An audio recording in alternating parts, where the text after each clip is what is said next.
अस्सलाम वालेकुम, welcome back to the channel. नहमदुहु व नुसल्ली व नुसल्लिमु अला रसूलिहिल करीम व अला आलिहि व सहाबिहि अजमाइन। अम्मा बाद फ़ाऊज़ु बिल्लाहि मिनश शैतानिर रजीम। बिस्मिल्लाहिर रहमानिर रहीम। अल्लाहुम्मा सल्लि अला मुहम्मदिन व अला आलि मुहम्मदिन बिअदद कुल्लि ज़र्रतिन मिअताल अल्फ़ मर्रतन व बारिक वसल्लिम। जैसा कि आप अहबाब जानते हैं, हमने अपनी गुज़िश्ता वीडियोज़ के अंदर नमाज के हवाले से बात की थी, नमाज के औकात बयान किए थे और नमाज के दूसरे मसाइल के ऊपर बात। लेकिन आज ख़ुसूसन हम जो टॉपिक पे बात करेंगे वो नमाज हनफी के ऊपर बात करेंगे और देखेंगे कि हदीस तैयबा की रोशनी में जो हनफी नमाज है वो मसनूर और मोहम्मदी नमाज है और नबी करीम सल्लल्लाहु अलैहि वसल्लम और हज़रात सहाबा किराम रिज़वानुल्लाहि अलैहिम अजमाइन से साबित है।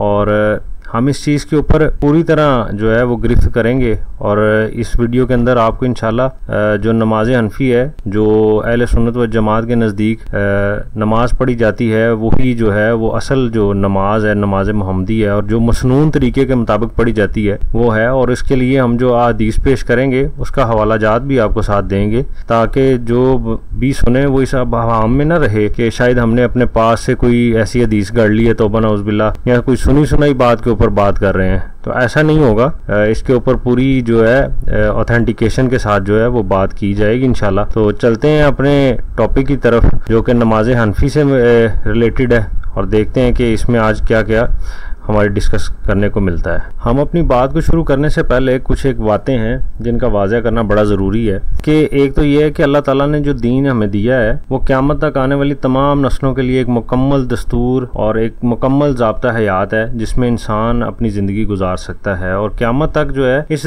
दीन के अंदर कोई भी इंसान अपनी ख्वाहिशात और ख़ुद साख्ता ख्यालात से जो है अपनी ज़िंदगी गुजारने की कोशिश नहीं कर सकता, उसमें इस तरह के ख्यालात और ख्वाहिशात अंदर डालने की कोशिश नहीं कर सकता, क्योंकि नबी करीम सल्लल्लाहु अलैहि वसल्लम ने एक दीन जो है वो मुकम्मल दिया है। और अगर कोई इंसान इस तरह के कोई मामलात करता है तो इस उम्मत का, इस उम्मत मोहम्मदिया का ये इम्तियाज़ है कि इसमें अल्लाह ताला ने ऐसे लोग पैदा किए हैं कि जब वो कोई ऐसा कोई इंसान कोई खड़ा हो जाता है तो उसके अगर वो अपनी ख्वाहिशात के मुताबिक दीन को अपनी तरफ डालता है तो फिर वो जो अल्लाह ताला के नुमायां लोग हैं वो फिर खरे और खोटे की जो कसौटी है उसके ऊपर घिस के उसको फिर सबके सामने नुमायां कर देते हैं कि कौन जो है वो दीन इस्लाम पे चलने वाला है और कौन दीन इस्लाम पर चलने वाला नहीं है। अब हमारे ज़माना में बाज़ नाकबद अंदेश लोग ऐसे भी हैं जिन्होंने जमहूरियत उम्मत मुसलमान के लिए ऐसे नज़रियात निकाले हैं जो कि बिल्कुल दीन के मुखालिफ हैं, बल्कि वो दीन के खिलाफ भी हैं। ठीक है, अब ऐसे जो लोग हैं वो किसी भी मसले में जो है सल्फ़ सालिहीन और आइमा मुज्तहिदीन की कोई भी तकलीद और इंतबा की कोई ज़रूरत समझते ही नहीं है। वो ये समझते हैं कि इंसान को चाहिए कि वो बराह रास्त कुरान और हदीस की नुस्ख में जाए और वहाँ से गौर तदब्बर करके अपने लिए रहनुमाई हासिल करे। ऐसे लोग आइमा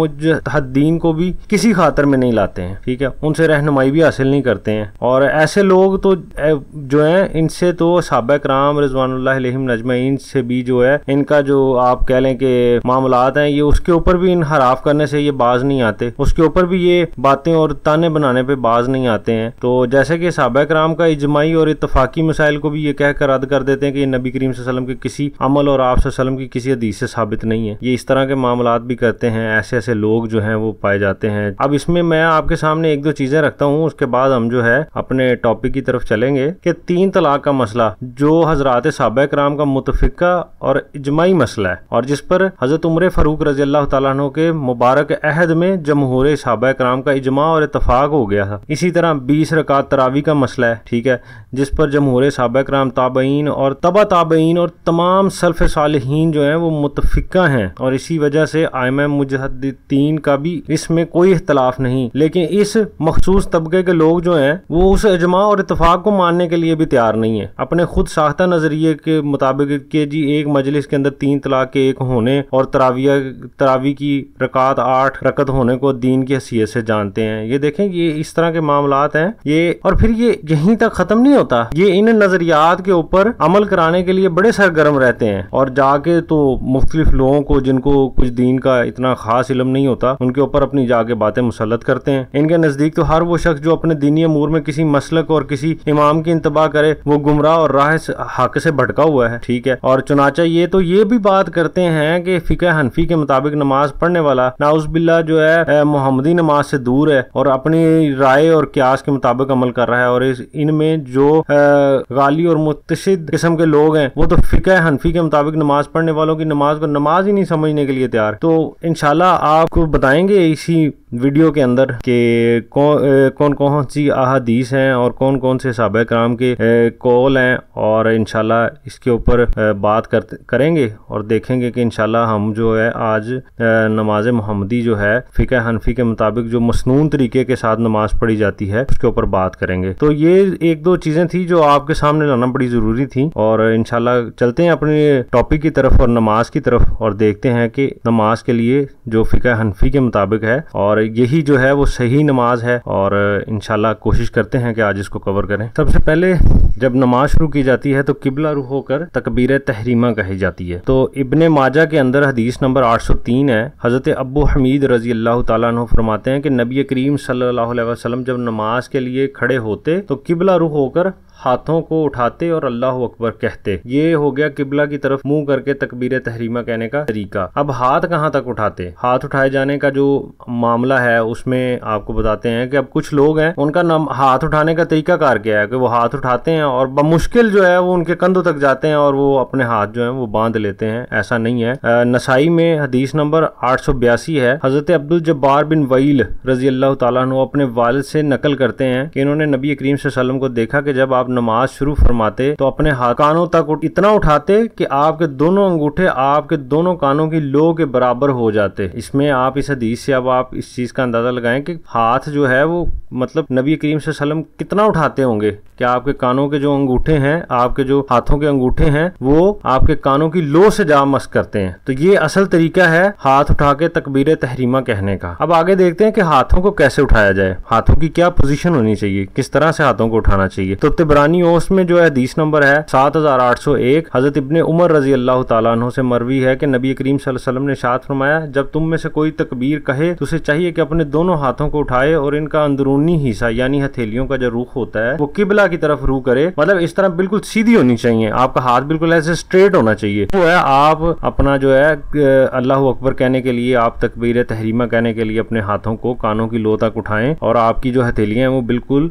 किबले की तरफ रुख की होनी चाहिए। अब जैसा कि बाज लोग हैं वो आपने देखा होगा कि उंगलियां ऐसे नीचे को की हुई हैं, बाज लोगों के हाथ अंदर को होते हैं। तो ये चीजें जो हैं ये बड़ी समझने की जरूरत है। ये नमाज के वो मसाइल हैं जिनको समझना बड़ा जरूरी है कि इनके समझे बगैर आपकी नमाज कामिल नहीं होती, आप ठीक तरीके से नमाज पढ़ नहीं सकते। तो अब चलते हैं जरा इससे आगे कि हाथ कैसे बांधे जाते हैं। हाथ बांधने के बारे में क्या हदीस है। अबू दाऊद के अंदर 727 नंबर हदीस है। हजरत वईल बिन हजर रजी अल्लाह ताला अन्हु फरमाते हैं फिर आप सल्लल्लाहु अलैहि वसल्लम ने अपने दाएं हाथ को बाएं हाथ की पुश्त, गट्टे और कलाई पर रखा। अब आप ये देखें कि जिस तरह हाथ के ऊपर हाथ हम लोग रखते हैं इसका तरीका कार क्या है कि जहां आपका जो जोड़ है हाथ का वो दूसरे हाथ के जोड़ के ऊपर आना चाहिए, ये तरीका कार है। और आगे हम देखते हैं कि हाथ कहाँ बांधे जाते हैं। और इसमें जो है हजरत वईल बिन हजर रजी अल्लाह ताला फरमाते हैं कि मैंने नबी करीम सल्लल्लाहु अलैहि वसल्लम को देखा कि आप सल्लल्लाहु अलैहि वसल्लम ने अपने दाएं हाथ को बाएं हाथ पर नाफ के नीचे रखे हुए। और ये हदीस जो है ये इब्ने अबी शैबा में भी मौजूद है, ठीक है, इसमें आप जाके देख सकते हैं। और आप ये देखें कि यहाँ पे हमारे जो लोग हैं अहले सुन्नत में भी इस तरह के लोग हैं जिनको इस तरह का अभी तक नहीं अंदाजा कि हाथ कहाँ बांधने हैं। कोई सीना के करीब बांधता है, कोई नाफ से ऊपर बांधता है और सीना से नीचे बांधता है। तो ये जो हदीस है ये इस चीज पे दलालत करती है कि हाथ जो है वो कहाँ पे बांधे जाएं। और एक और हदीस जो है बहकी में भी मौजूद है और अबू दाऊद में भी मौजूद है। और हजरत अली करमुल्लाह वजहुल करीम फरमाते हैं नमाज में सुन्नत ये है कि दाएं हाथ को बाएं हाथ पर नाफ के नीचे रखा जाए। ये देखें नबी करीम सल्लल्लाहु अलैहि वसल्लम के जो अमल के मुताबिक हजरत अली करमुल्लाह वजहुल करीम फरमा रहे हैं। और आप सब अहबाब जानते हैं कि जो हजरत अली करमुल्लाह वजहुल करीम से जो रवायात मनकूल हैं उनकी हसीयत कितनी ज्यादा है और उनको किस पलड़े में रखा जाता है, ये तमाम दोस्त इस बात को बड़े अच्छे तरीके से जानते हैं। इन सारी बातों के बाद हम लोग चलते हैं और देखते हैं कि सना के बारे में जो हदीस हैं वो क्या है। नसाई के अंदर 899 नंबर हदीस है। हजरत अबू सईद खुदरी रजी अल्लाह ताला अन्हु फरमाते हैं कि नबी करीम सल्लल्लाहु अलैहि वसल्लम जब नमाज शुरू करते तो ये दुआ पढ़ते, सुबहानक अल्लाहुम्मा व बिहम्दिका व तबारक अस्मुका व तआला जद्दुका व ला इलाहा गैरुक। और यही जो दुआ है वो हम सब नमाज के अंदर को सना के तौर पर पढ़ते हैं। फिर ताउज़ है और फिर तस्मिया है, और आप अहबाब जानते हैं कि ताउज़ और तस्मिया पढ़ते हैं। और हज़रत अबू सईद खुदरी रज़ी अल्लाह ताला अन्हु फरमाते हैं कि नबी करीम सल्लल्लाहु अलैहि वसल्लम तलावत से पहले औज़ु बिल्लाहि मिनश शैतानिर रजीम पढ़ा करते थे। और तस्मिया के बारे में हज़रत इब्न अब्बास रज़ी अल्लाह ताला अन्हु से रवायत है कि नबी करीम सल्लल्लाहु अलैहि वसल्लम अपनी नमाज का इफ्तिताह बिस्मिल्लाहिर रहमानिर रहीम से किया करते थे। और इसमें ताउज़, तस्मिया और सना और आमीन जो है वो आहिस्ता कहना चाहिए, इसके बारे में भी देख लेते हैं, क्योंकि ये आप जानते हैं कि इन चीज़ों के बारे में जो है बड़ा ही पेचीदा मामला है, बड़े सब मसालिक के अंदर कि इसको ऊंची आवाज़ से पढ़ा जाए, नीची आवाज़ से पढ़ा जाए और किस तरह से इसको अदा किया जाए, इसके बारे में देखते हैं कि इसके बारे में क्या हुक्म है। बड़े ही मशहूर एक ताबी हैं हज़रत इब्राहिम नही रज़ी अल्लाह ताला अन्हु। आप फरमाते हैं कि 5 चीज़ें आहिस्ता आवाज़ में कहेंगे, सना, ताउज़, तस्मिया, आमीन और तहमीद। ये 5 चीज़ें हैं, ठीक है। और ये जो 5 चीज़ें हैं ये हज़रत इब्राहिम बिन नही जो है वो हज़रत उमर रज़ी अल्लाह ताला अन्हु का ये इरशाद नकल करते हैं कि 4 चीज़ें इमाम आहिस्ता कहेगा, ताउज़, तस्मिया और आमीन जो है, और एक अल्लाहुम्मा रब्बना वला हम्द। ये वाली जो चीज़ें हैं ये 4 चीज़ें आहिस्ता कहेगा। रब्बाना का अल्लाहुम्मा रब्बाना लाकल हम्द जो है आप जब रकू से वापस आते हैं समी अल्लाहु लिमन हमीदा कहने के बाद। तो ये चीज़ें जो हैं ये आहिस्ता हैं। और फिर इसके बाद देखते हैं कि सूरत फातिहा और सूरत का मिलान, इसमें जो है अबू दाऊद में भी ये रिवायत मौजूद है। हज़रत अबादा बिन सामत रज़ी अल्लाह ताला अन्हु नबी करीम सल्लल्लाहु अलैहि वसल्लम का इरशाद नकल फरमाते हैं, उस शख्स की नमाज नहीं होती जो फातिहा और इससे जायद ना पढ़े। और हदीस के रावी हजरत सुफियान फरमाते हैं कि ये हुक्म उस शख्स के लिए है जो अकेले नमाज पढ़ रहा हो, क्योंकि जब आप इमाम के साथ नमाज पढ़ेंगे तो जाहिर है फिर आप जो है खामोशी से सूरह फातिहा को सुनेंगे, और सूरह फातिहा के साथ जो भी नमाज में मिलाई जाएगी कोई भी सूरत वो भी आप खामोशी से सुनेंगे, सिर्फ आप आमीन जो है वो भी आहिस्ता आवाज में कहेंगे। क़िराअत के वक्त मुक्तदियों का खामोश रहना, अब इस मसले के ऊपर जो है बात करते हैं, और इसमें काफ़ी एतराज़ात हैं और इसमें ये काफ़ी बहस व मुबाहिसे में ये बात चलती रहती है। तो इसमें देखते हैं कि इसमें जो है अल्लाह ताला ने क्या इरशाद फरमाया है। तर्जुमा जो है सूरह अराफ का आपके सामने पढ़ने की सादत हासिल करते हैं। और जब कुरान पढ़ा जाए तो उसको कान लगाकर सुनो और खामोश रहो ताकि तुम पर रहम किया जाए। तो आप ये देखें कि ये हुक्म बारी ताला है कि जब कुरान पढ़ा जाए तो जाहिर है आप नमाज में कुरान पाक ही पढ़ रहे होते हैं जब आप जमात के साथ होते हैं। तो एक हदीस जो है वो आपकी नज़र करते हैं। हज़रत अबू मूसा अशरी रज़ी अल्लाह ताला अन्हु फरमाते हैं कि नबी करीम सल्लल्लाहु अलैहि वसल्लम ने हमसे खिताब करते हुए हमारे लिए सुन्नत के अमूर को वाज़ह फरमाया और हमें हमारी नमाज बाजमात का तरीका बतलाया। ये फरमाया कि जब तुम नमाज पढ़ने लगो तो अपनी सफ़ों को दुरुस्त कर लो, फिर तुम में से कोई शख्स तुम्हारी इमामत करे और जब वो तकबीर कहे तो तुम भी तकबीर कहो, और जब वो गैरिल मग़दूबी अलैहिम वला द्वालीन कहे तो तुम आमीन कहो। अल्लाह ताला तुम्हारी दुआ कबूल फरमाएंगे। हज़रत सलमान अल तैमी रहमतुल्लाह अलैह हज़रत कदादा से मज़कूरा हदीस में ये ज़्यादती नकल करते हैं कि जब इमाम क़िराअत करे तो तुम खामोश रहो। मुस्लिम में हदीस नंबर 404 भी ये मौजूद है, और इसमें हम आपके लिए जो है इसको मज़ीद वजाहत इसमें कर देते हैं आपके लिए कि मज़कूरा हदीस में जमात के साथ होने वाली नमाज में इमाम और मुक्तदी की जिम्मेदारियों को वाज़ह किया गया है। यानी जब इमाम अल्लाहु अकबर कहे तुम भी अल्लाहु अकबर कहो, जब वो क़िराअत करे तो तुम खामोश रहो, और जब वो फातिहा ख़त्म करे तो तुम आमीन कहो। अगर सूरह फातिहा का पढ़ना मुक्तदी के लिए लाजम होता तो जैसे तकबीर में कहा गया है कि इमाम के तकबीर कहने पर भी तुम तकबीर को, इसी तरह फिर क़िराअत के मौके पर भी ये कहा जाता कि इमाम के साथ तुम भी क़िराअत करो। लेकिन इसके बिल्कुल बरक्स ये कहा गया है कि यानी जब इमाम क़िराअत करे तो तुम खामोश। अच्छा, यहाँ पे एक और नुक्ता है जो आपके ज़ेरे समात कर देते हैं कि जो हज़रत सलमान अल तैमी रहमतुल्लाह अलैह हैं ये बुखारी और मुस्लिम के मशहूर रावी हैं, ठीक है, और बिल्ला इत्तफाक सका और मुत्तकीन हैं, लिहाजा मज़कूरा बाला हदीस में इनकी जिक्र करदा ये ज़्यादती बिल्कुल मकबूल है। यही वजह है इमाम मुस्लिम रहमतुल्लाह अलैह ने अपनी सही में ये ज़्यादती जिक्र करके उसे सही करार दिया है, ठीक है। अब ये आपके सामने एक नोट रखना ज़रूरी था ताकि आप लोगों के जो ख्यालात में ये बात बिल्कुल जांगुज़ी हो जाए कि कोई भी बात जो है वो हम ऐसी नहीं कर रहे कि जो बिल्कुल गैर मुसद्दक़ा हो। हज़रत अबू नईम बिन वहब बिन कसान रज़ी अल्लाह ताला अन्हु फरमाते हैं कि इन्होंने हज़रत जाबिर बिन अब्दुल्लाह रज़ी अल्लाह ताला अन्हु से सुना, वो ये फरमा रहे रहे थे, जिसने नमाज पढ़ी और इसमें सूरह फातिहा नहीं पढ़ी तो गोया इसने नमाज ही नहीं पढ़ी। हाँ, मगर ये कि वो इमाम के पीछे हो तो नमाज हो जाएगी। ये हदीस हसन सही है। अच्छा, इसमें आपके लिए जो है ना वो वजाहत पेश कर देते हैं जिसको इमाम तिरमिज़ी रहमतुल्लाह अलैह ने भी अपनी सही में सही करार दिया है। ठीक है, इसमें बड़ी वजाहत और सराहत के साथ इस हकीकत को जिक्र किया गया है कि नमाज सूरह फातिहा के बगैर नहीं होती। हाँ, अगर कोई इंसान जो है वो इमाम के पीछे नमाज पढ़ रहा है तो फिर वो जो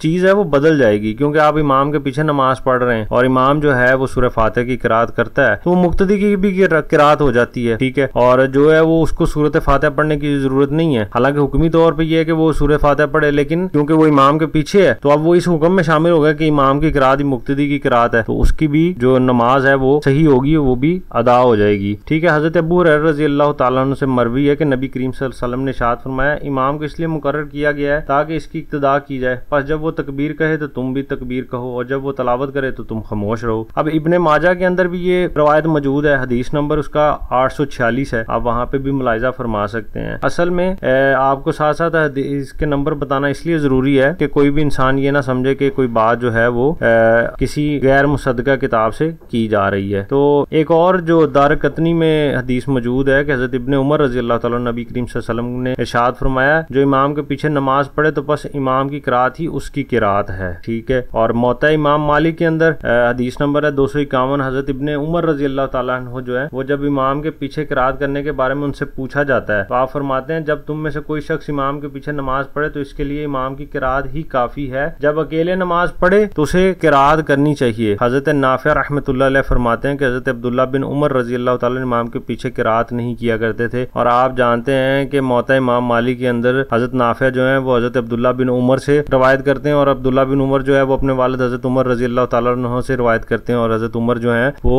नबी करीम सल्लल्लाहु अलैहि वसल्लम से हदीस रवायत करते हैं। तो इसमें कोई अब हाम जो है वो बाकी नहीं रह जाता। ये छोटा ये रावी का जो है ना ये कोई रिश्ता ऐसा नहीं है कि जिसको कोई भी इंसान कह सके कि ये किस तवस्सल से हमारे पास हदीस पहुंची है। ये तो एक ही तवस्सल से हदीस जो है वो पहुंच रही है। और आप जानते हैं कि जो हजरत नाफे हैं वो हजरत अब्दुल्ला बिन उमर रजी अल्लाह तआला अन्हु के गुलाम भी हैं और आपके साथ आपके रहने वाले हैं और वक्त गुजारने वाले हैं और बड़े मुसद्दका आदमी हैं। तो इस तरह से ये और भी बहुत सारी अहादीस मौजूद हैं बारे में। एक दफा नबी करीम सल्लल्लाहु अलैहि वसल्लम ने नमाज पढ़ाई, अपने रुख अनवर से सहाबा किराम रज़ी अल्लाह ताला अन्हु की जानिब मतवज्जा हुए और फरमाया कि इमाम के पढ़ते हुए तुम लोग भी किरात करते हो? लोग खामोश रहे। आप सल्लल्लाहु अलैहि वसल्लम ने 3 दफा यही सवाल किया तो सहाबा किराम रज़वानुल्लाहि अजमईन ने कहा, जी हाँ, हम ये करते हैं। आप सल्लल्लाहु अलैहि वसल्लम ने इरशाद फरमाया, ऐसा मत किया करो। हजरत अबू मूसा अशरी रज़ी अल्लाह ताला अन्हु फरमाते हैं कि हमें नबी करीम सल्लल्लाहु अलैहि वसल्लम ने नमाज सिखाई और फरमाया, जब तुम नमाज के लिए खड़े हो तो तुम में से किसी एक को तुम्हारी इमामत करनी चाहिए और जब इमाम तलावत करे तो तुम खामोश रहो। ये मुस्तनद अहमद में ये हदीस मौजूद है, 19,723 नंबर हदीस है। और मौता इमाम मोहम्मद के अंदर भी एक हदीस मौजूद है। हजरत अब्दुल्ला बिन शदाद रजी अल्लाह ताला अन्हु फरमाते हैं कि नबी करीम सल्लल्लाहु अलैहि वसल्लम ने असर की नमाज में इमामत की। एक शख्स ने आप सल्लल्लाहु अलैहि वसल्लम के पीछे किरात, उसके साथ मैं खड़े शख्स ने इसको किरात से मना करने के लिए चुटकी नोची। जब नमाज हो गई तो इस शख्स ने चुटकी नोचने वाले से कहा, तुमने मुझे चुटकी क्यों नोची थी? तो इसने जवाब दिया, नबी करीम सल्लल्लाहु अलैहि वसल्लम तुम्हारे आगे किरात कर रहे थे, इसलिए मैंने ये नापसंद किया कि तुम